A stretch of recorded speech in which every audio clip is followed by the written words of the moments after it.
Hello દોસ્તો, ફરીથી પાછું તમારું સ્વાગત છે। આજે આપણે જવાનું છે મહુવા ગેસનો બાટલો ભરવા। તો અમે ગેસનો બાટલો લઈને હું ને રાહુલભાઈ નીકળી ગયા છીએ મહુવા।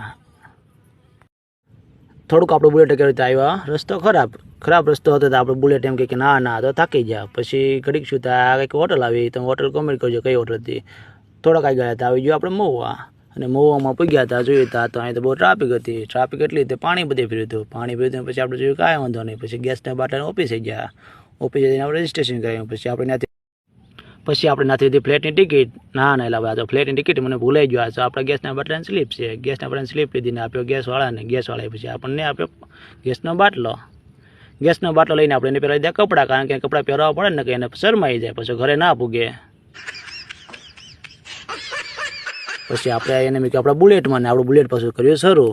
થોડુંક બહાર નીકળતા આવી નેચર ચોકડી, પછી નેચર ચોકડીની બહાર નીકળતા આવ્યો પેટ્રોલ પંપે જઈને આપણે ગાડીને નાખ્યું પેટ્રોલ, કારણ કે એને થોડુંક નાખવું પડે ને ભાઈ, એને ત્રેસ લાગી હોય ને, પછી સ્વાદ અનુસાર એને પાછું પેટ્રોલ નાખી દીધું।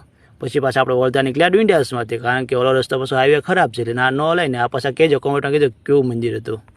પછી આવ્યા ડુંડિયાસ આવીને જોયું તો વરસાદ દાદાનું મંદિર હતું। પછી આ પગે લાગી જઈ વરસાદ દાદા। પછી તો આપણું બુલેટ જાય બાકા જકી કરતું, અને થોડુંક આવ્યા આપણું આવી ગયું ગામ। એટલે લાઇક, શેર, કોમેન્ટ અને ફોલો કરવાનું ભૂલતા નહીં।